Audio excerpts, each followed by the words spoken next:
제목이 너무 이상해서 미안해요. 무슨 잠 169, 롬팔 28이 뭘까? 여러분, 어떠한 남편이 이제 죽게 되었답니다. 그래서 아내에게 유언을 했어요. 유언하기를, 여보, 내가 죽으면 2달 지난 후에 내 친구 갑돌이랑 결혼해줘라. 아내는 너무 이상했어요. 왜냐하면 일평생 친구지만 갑돌이 통해서 고통을 많이 받았거든요. 그래서 그건 아니라고 생각합니다. 했더니 죽어가는 남편이 조금 더 힘을 내서 이렇게 이야기했다고 합니다. 아니야, 결혼해야 돼. 갑돌이 녀석이 일평생 나를 고통스럽게 했잖아. 당신이 결혼해서 그 고통을 좀 그대로 받았으면 좋겠어. 근데 특별히 갑돌이가 받았으면 좋겠어. 그렇게 이야기했다고 합니다. 이 남편이 그냥 죽기 전까지 철부지였을까요? 아니면 아내가 악녀였을까요? 아니면 우리 가족 간의, 교인 간의, 사회 사람들과의 인간 관계 속에 보편적으로 있는 갈등, 아픔이 아닐까요? 무엇이든지 여러분들이 한번 생각해 보면서 한번 여러분의 현실을 한번 바라보십시오. 이렇게 사람들이 모여 있잖아요. 가정이든 교회든. 그래서 한 공간에서 오랫동안 시간을 갖게 되어지면 서로 오해가 생깁니다.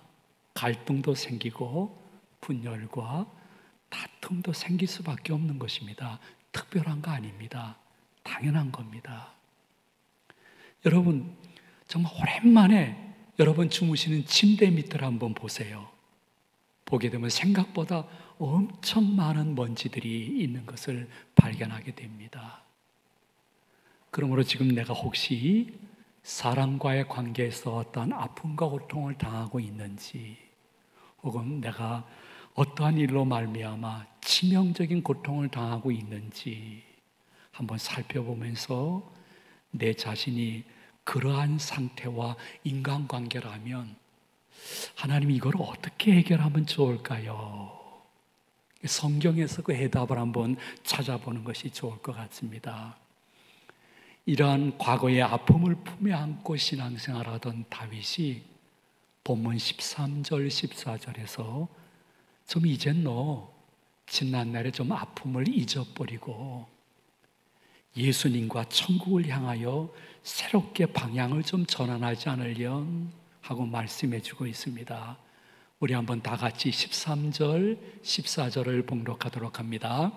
형제들아, 나는 아직 내가 잡은 줄로 여기지 아니하고 오직 한 일, 즉 뒤에 있는 것은 잊어버리고 앞에 있는 것을 잡으려고 둯대를 향하여 그리스도 예수 안에서 하나님이 위에서 부르신 부름의 상을 위하여 달려가노라. 아멘.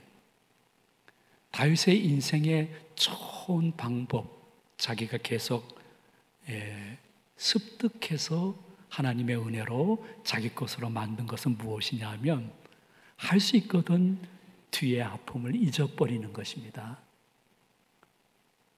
그런데 뒤의 아픔을 잊어버리는 것이 현재의 삶과 신앙의 안정에 유익한 것은 본문에 보니까 오직 한 일 이렇게 말씀해 주고 있습니다. 이게 무슨 뜻이냐 하면 내 신앙과 삶의 안정과 회복을 위하여 유일한 비결이 있으니 그것은 내 과거의 아픔을 기도하면서 점점 잊어버리고 하나님이 주신 사명에만 충성하겠다는 그러한 고백이 오직 한 일이라는 말씀 속에 담겨져 있는 것입니다. 그러므로 여러분들도 마찬가지입니다. 부부간이든 부자지간이든 고부간이든 교회 생활하면서 오랫동안 같이 신앙생활하고 봉사하다가 참 마음속에 상처를 받았다고 생각하는데요, 놀라운 사실은 교회의 생리는요, 상처를 받았다는 사람들은 많은데 상처 줬다는 사람은 없습니다. 그러니까 너무 과거의 그 아픔, 고통, 그것을 가지고 낙심하거나 너무 분노하기보다는 인간관계는요, 기도하고 기대하고 기다려야 될 거 하나 있다면, 주님, 제 힘으로는 힘든 것 같아요. 주님이 저의 기도를 받으시고 지난 날을 점점 잃어버리고 좀 잊어버리고 새로운 삶의 목표를 설정해서 그렇게 다시 전진할 수 있도록 저를 좀 만들어 주세요 하고 기도하고 기대하고 기다리는 성도에게 잊어지는 은사가 이 시간에도 임할 줄로 믿으시기를 바랍니다. 이것은 은사라고 합니다. 은사라는 것은 수많은 사람들 속에 그렇게 기도하는 사람들에게 하나님이 일방적으로 주시는 선물을 은사라고 하는 것입니다. 그럭저럭 되는 대로 살아가는 것이 아니라 목표를 가지고 그렇게 기도하는 사람이 어디 있느냐? 이 말씀을 자신을 향한 개인적인 하나님의 세미한 음성으로 듣는 사람이 어디 있느냐? 성령님이 지금 보고 계시는 것입니다. 여러분이 마음속에 한 가지 기억해야 될 것은 요셉이라는 사람이 있었는데요. 요셉도 여러분들과 똑같은 사람이었습니다. 근데 요셉은 치욕적인 지난날의 아픔이 있었습니다. 형님들이 자기를 시기 질투해가지고 애굽에 종으로 돈 얼마 받고 팔아버린 것입니다. 청소년 시절에 인신매매를 당한 것입니다. 여러분, 그런 분은 없잖아요.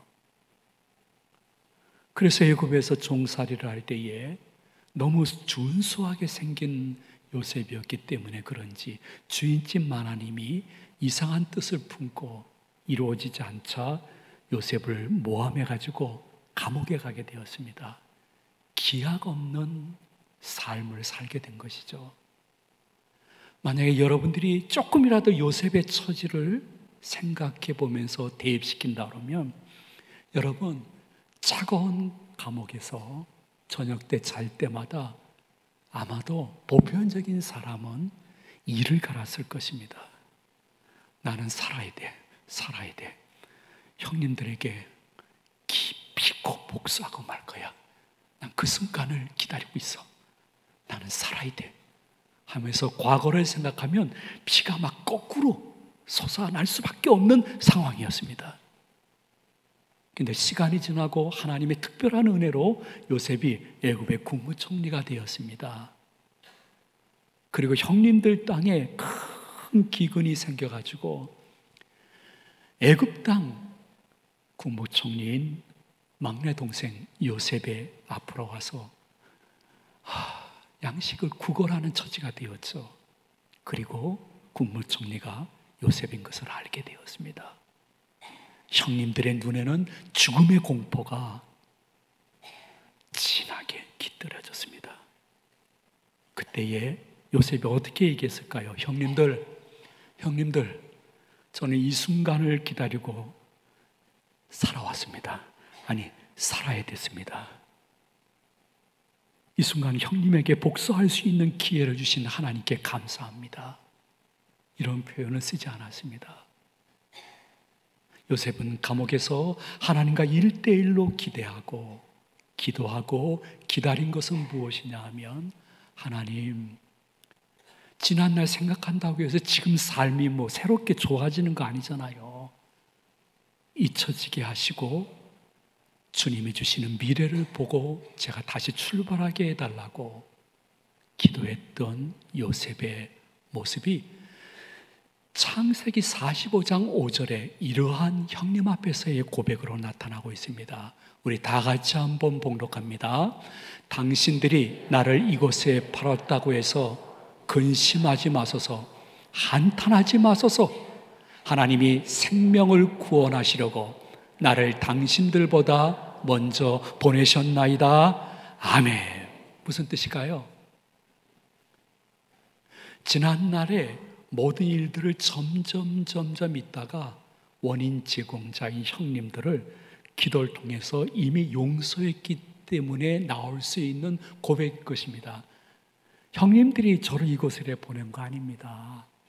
형님들과 저희 아버님을 사랑하시는 하나님께서 형님들보다 저를 먼저 보내서 형님들을 맞이할 수 있는 준비를 시킨 것입니다. 지난 날을 생각하며 너무 낙심하거나 분노하거나 복수에 찬 것이 아니라 요셉은 지난 날보다 앞날을 더 소중히 여기고 결국 합력해서 선을 이루실 하나님의 절대 주권을 인정했기 때문에 과거를 조금이라도, 아니 많이 잊어버릴 수 있었던 것입니다. 성도님들은 어떠신지요? 하나님의 섭리라는 것이 무엇이냐면, 하나님은 내게 좋은 일도 주시지만은 과거와 현재 삶 속에 아주 힘든 일, 어려운 일, 치욕스러운 일도 주시지만은 그 일 가운데서라도 하나님은 절대 주권을 가지고 나를 조절하시고 인도하시고 나의 삶의 결과까지도 이미 책임지시는 귀하신 분이라는 뜻이 섭리의 하나님이라는 뜻인 것입니다. 이 섭리의 하나님을 다른 말로 표현한다면 이러한 표현인 것입니다. 하나님은 전지전능하시고 창조주여, 섭리주여, 심판주이시기 때문에 전 세계에서 일어나는 모든 작고 큰 일들을 섭리하시기도 하지만은 동시에 여러분 한 분 한 분의 작고 큰 삶, 좋은 일, 나쁜 일까지도 허락하셔서 그 가운데 하나님이 주권을 가지고 인도하시고 조절하시고 결국 합력해서 선을 이루셔서 자신이 귀한 하나님이라는 것을 보여주시기를 기뻐하시는 멋진 하나님이신 것입니다.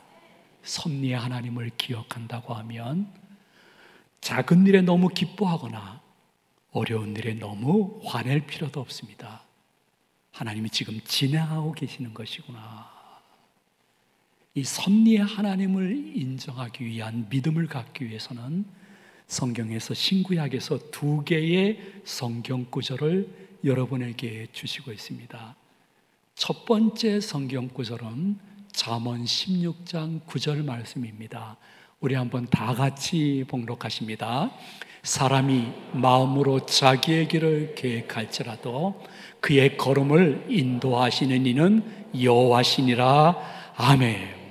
여러분, 한 사람 한 사람이 나름대로 주도권을 가지고 내 삶을 계획하지만은 내 삶을 결국 잘 인도하셔서 본인이 살아계심을 증거로 보여주시기 위한 하나님은 여전히 그 일 가운데서라도 내 발걸음을 인도하고 있다는 것입니다. 사람이 마음으로 자기의 길을 계획할지라도 결국 그 걸음을 인도하시는 분은 여호와 하나님이신 것입니다. 이것을 잘 믿지 못하는 분이 계실까 봐 섭리의 하나님을 사도 바울은 로마서 8장 28절에서 이렇게 말씀하셨습니다. 우리 한번 다 같이 봉독합니다. 우리가 알거니와 하나님을 사랑하는 자 곧 그의 뜻대로 부르심을 입은 자들에게는 모든 것이 합력하여 선을 이루느니라. 아멘.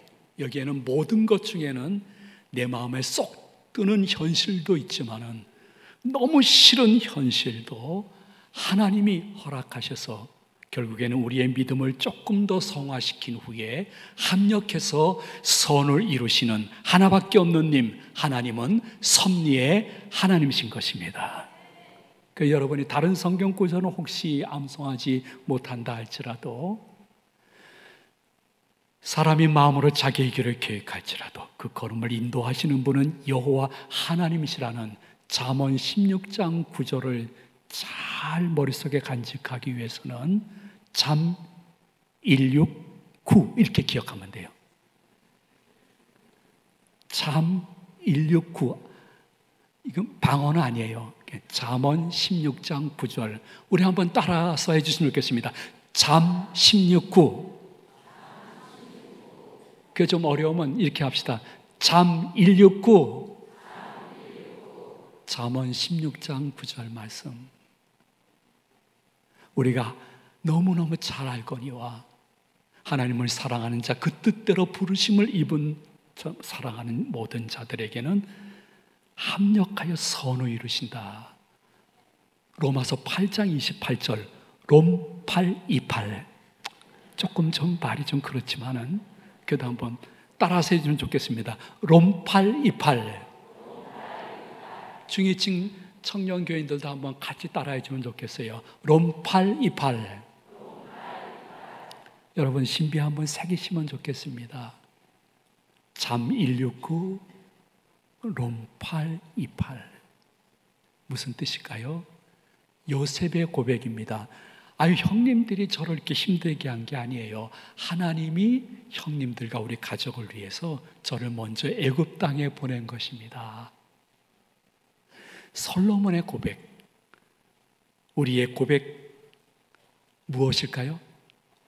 하나님을 진심으로 기억하고 있는 분이라고 하면 내가 인생 주도권 쥐고 있는 것 같더라도 원래 주도권은 하나님께 있기 때문에 내 발걸음을 인도하시는 분은 하나님이신 줄로 믿습니다.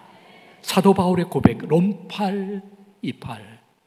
하나님을 사랑하는 여러분들은 어떠한 지금 과거의 아픔 속에 있다 할지라도 그것을 딛고 일어나 그분을 바라보고 그분과 아름다운 동행하기로 작정하게 되어지면 그분이 그분의 때에 합력해서 선을 이루고 자신이 좋으신 하나님인 것을 보여주실 줄로 믿습니다. 이 고백이 성도들에게 있느냐 없느냐를 사람의 중심을 보시는 하나님이 이 시간도 살펴보시는 것입니다. 여러분, 꽃은 떨어져야 그때서 열매 맺기 시작하는 것입니다. 자연의 원리 속에서 배워야 될 것은 내가 그 사람 그 일에 대한 아픔, 고통, 증오, 복수심에 꽃이 떨어져야 하나님이 자신의 일생을 통해서 역사하시는 흐름을 조금이라도 볼 수 있는 것입니다. 분명한 것은 물이나 우리들의 마음이나 고여 있으면 결국 썩습니다. 그리고 지독한 냄새가 납니다. 물은 흘려보내야 됩니다. 그래야 신선할 수 있습니다.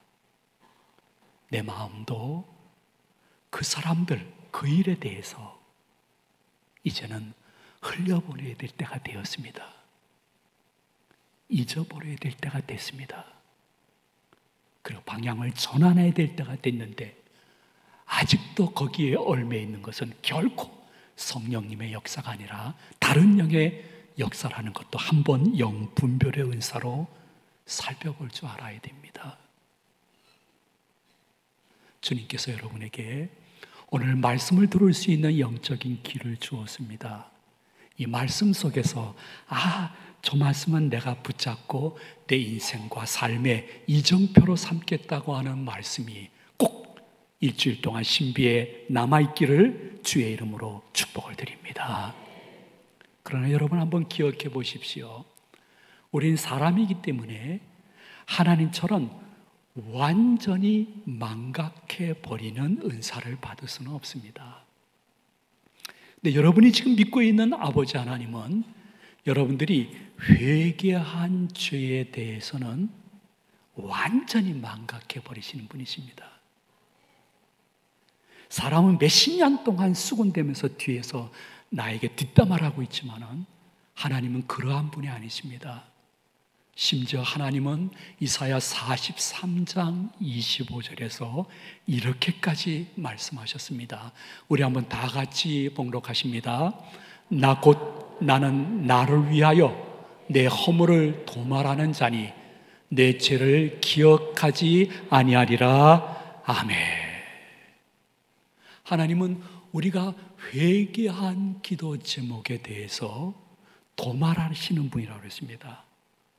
도말하시라는 뜻은 무슨 뜻이냐면 지문의 지문을 완전히 없애버린다는 것입니다.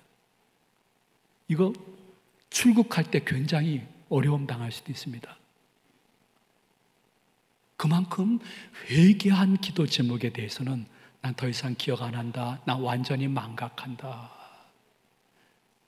이 도말이라는 뜻을 여러분들이 조금 이해하기 쉽게끔 말씀드린다고 하면요. 옛날에 이렇게 벽돌로 집을 쌌잖아요.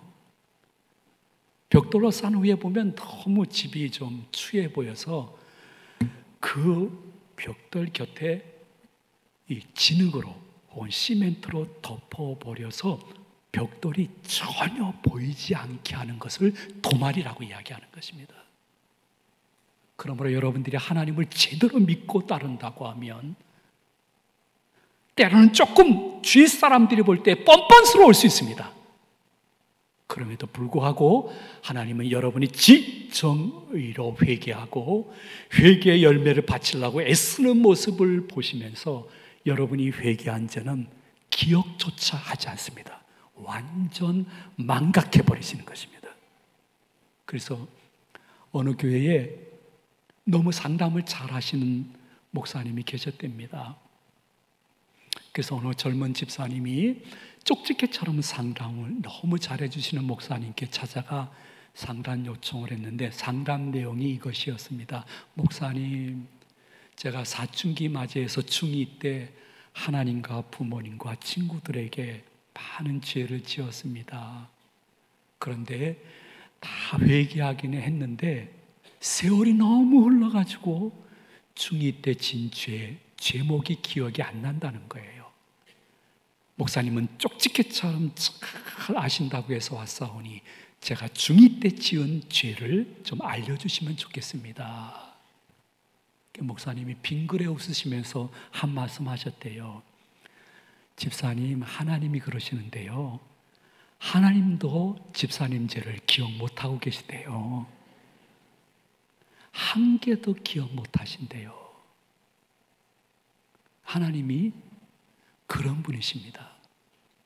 여러분, 한 가지 꼭 이사야 43장 25절에서 기억해야 될 것은 하나님이 우리들의 회개한 모든 죄를 완전히 기억하지 않으시는 이유가 무엇이냐고 하면 한번 따라해 주시면 좋겠습니다. 나를 위하여. 하나님이 말씀하셨습니다. 나 하나님을 위하여 내가 너희들의 죄를 기억하지 않는 거야. 여러분의 과거의 아픔, 고통, 쓰라림, 지금 생각하면 기운이 빠지거나 반대로 막 분노가 치솟을 수밖에 없는 그것을 어소속히 기억하지 않고 기도하며 잊어버려야 될 것은 나를 위한 것입니다. 그 누구를 위한 것이 아닙니다. 나의 삶의 새로움의 방향 전환을 위해서 나를 위하여, 나를 위해서 그렇게 해야 된다고 말씀하고 있습니다. 여기 계신 성도님들 중에 정말 이 무더위에 지금 교회까지 왔잖아요. 세상이 얼마나 무더운지 어떤 주일 학생이 그랬대요. 하나님, 이젠 좀 보일러를 꺼주세요. 못 견디겠어요. 그런데 여러분, 주차하기도 어려운데 여기까지 오셨잖아요. 그냥 갈 수 없잖아요. 제발 얼마의 사람이라도, 단 몇 분이라도, 그러네요. 지금까지 나는 모든 삶의 주도권이 나한테 있는 줄 알았습니다. 아니네요. 섭리의 하나님께 주도권이 계시네요. 하나님, 저의 모든 삶의 주도권을 하나님께 기도로 맡깁니다. 그리고 이제부터 기도한 후에는 졸졸졸졸 하나님 뒤에만 따라가겠습니다. 하나님 그냥 알아서 하세요. 저는 뒤에 그냥 졸졸 어떻게 하시나 보면서 따라갈게요. 이 신앙으로 여러분이 조금 전환되어지면 여러분 입술 속에서 하나님 저한테 왜 이러세요? 하는 말이 점점 사라집니다. 그리고 어려움 속에서라도 하나님 무슨 교훈을 주시려고 이러세요? 그거세요. 알았어요. 제가 한번 바뀌어 볼게요. 이렇게 바뀌어지는 것입니다. 근데 여러분의 생긴 얼굴하고 지문이 다 다르듯이 하나님이 여러분들의 지난 날을 잊어버리게 하는 방법도 기도만 있는 것은 아닙니다. 다양합니다. 우리 교회 교인들이 제 목회 일평생에 주셨던 말씀을 한번 여러분에게 들려드리도록 하겠습니다. 어떠한 교인은 너무너무 힘든 현실을 살아가면서 목사님 저는요 성경 다 읽을 수가 없어요. 그런데 시편, 잠언 시편을 계속 읽다 보니까 세상에 나보다 더 힘들게 사는 분들도 있었구나. 그런데 그분들이 이렇게 지난 날을 잊어버리고 새롭게 주님 붙잡고 도전해가지고 이러한 결과가 나온 거구나. 목사님 저는 시편, 잠언을 통해서 삶이 바뀌었습니다 하는 분이 계셨습니다. 참고하시면 좋을 것 같아요. 어떤 분들은요 이렇게 이야기합니다. 목사님 저는 믿음이 굉장히 약하기 때문에 설교대로 살지 못합니다. 그런데 힘든 현실을 이겨내는 방법은 무엇이냐 하면 조금 땀이 나도록 정기적으로 운동하는 것이었습니다.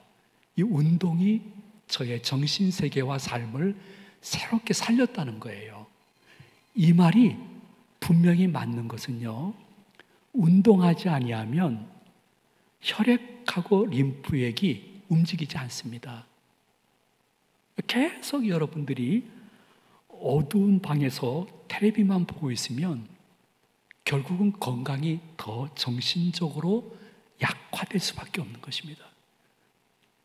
여러분 특별히 저처럼 나이까지 들었는데 전기세 아낀다고 불 끄고 텔레비만 보고 있으면 며느리가 나오다가 귀신 보는 것처럼 무서울 수가 있습니다. 불 켜고 보세요.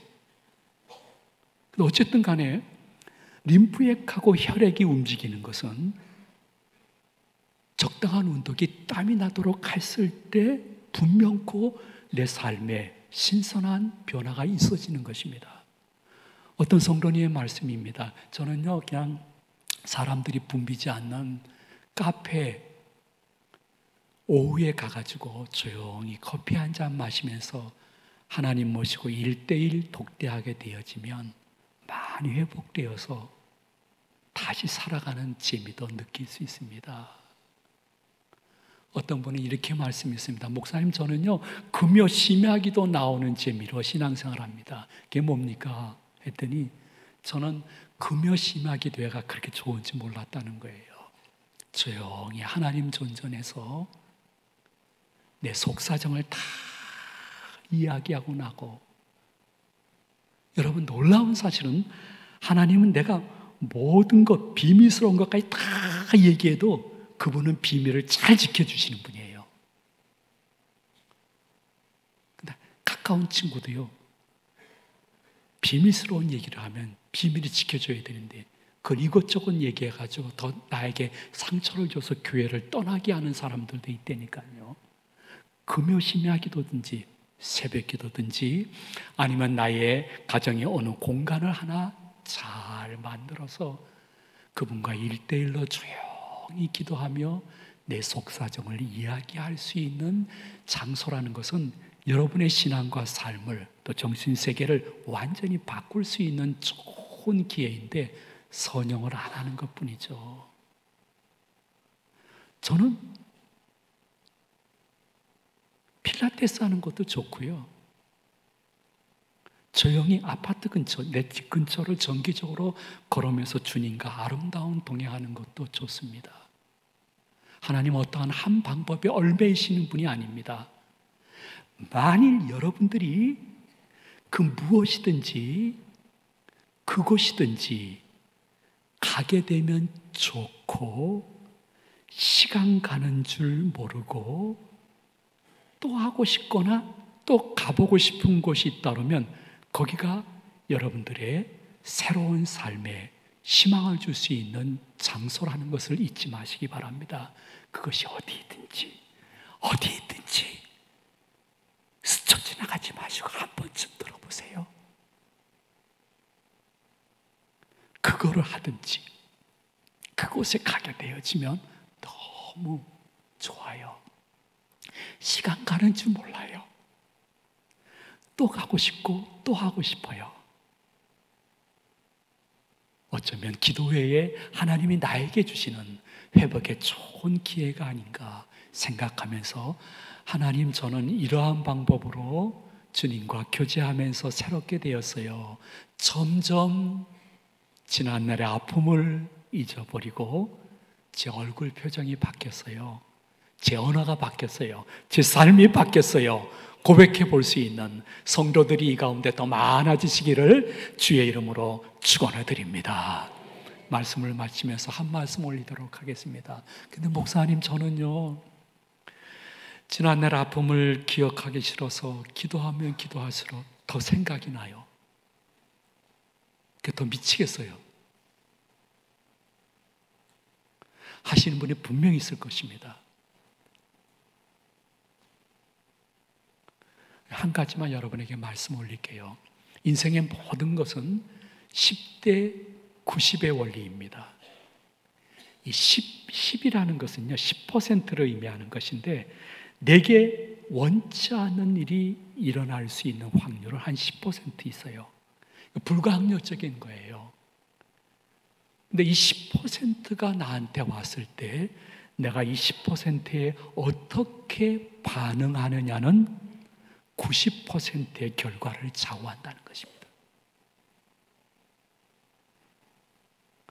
여러분, 탁구 선수 전지희 선수를 기억할 것입니다. 전지희 선수는 3년 전에 도쿄올림픽에서 8강에서 독일에 져서 동메달커녕 아무 메달도 따지 못했습니다. 근데 파리올림픽 때 여자 탁구 단체전에서 전지희 선수가 8강에서 이긴 것입니다. 기자들이 이렇게 질문했습니다. 전지희 선수, 지난 날을 돌이켜보니까 어떤 생각이 드시는가요? 그런데 전지희 선수가 이렇게 얘기했습니다. 저는 지난 날을 돌이켜보지 않습니다. 지난 날을 돌이켜보면 거의 쓸모없는 것이고 가슴이 아플 뿐입니다. 저는 지난 날보다는 앞일을 생각하면서 전진할 뿐입니다. 나는 그 전 선수가 기독교인인지 아닌지는 잘 모릅니다. 인생 제대로 살고 있는 것입니다. 저는 지난 날을 기억하지 않습니다. 생각하면 너무 쓸모없고 가슴 아픈 뿐입니다. 저는 앞날만 보고 달려갈 뿐입니다. 결국 4강에 갔고 결국 동메달을 따서 3번 만에, 올림픽 출전 12년 만에 동메달을 목에 걸 수 있는 놀라운 회복의 은혜를 받았던 선수를 여러분이 기억하신다고 하면 왜 나는 그렇게 못합니까? 나도 할 수 있습니다. 내게 아픔을 준 그 사람, 그 사건의 그 자체는 바뀔 수 없으나 내가 거기에 어떻게 반응하느냐에 따라서 내 삶과 신앙은 완전히 바뀌는 것입니다. 그래서 절대적은 아니나 객관적으로 봤을 때 교인들 중에 모태신앙이 아니라 중간에 예수 영접하신 분, 목사님, 전도사님 중에 3, 4대 믿었던 사람이 아니라 중간에 예수님 믿고 신앙생활 시작하면서 목사님 되신 분들이 더 열정적이고 더 희생적이고 더 기쁨으로 사역하고 있는 것은 자신의 과거에 얽매이지 않고 그 과거를 어떻게 반응했느냐의 결과라고 볼 수가 있는 것입니다. 아버지 하나님은 여러분들을 여러분보다 더 사랑하고 계시는 분이십니다.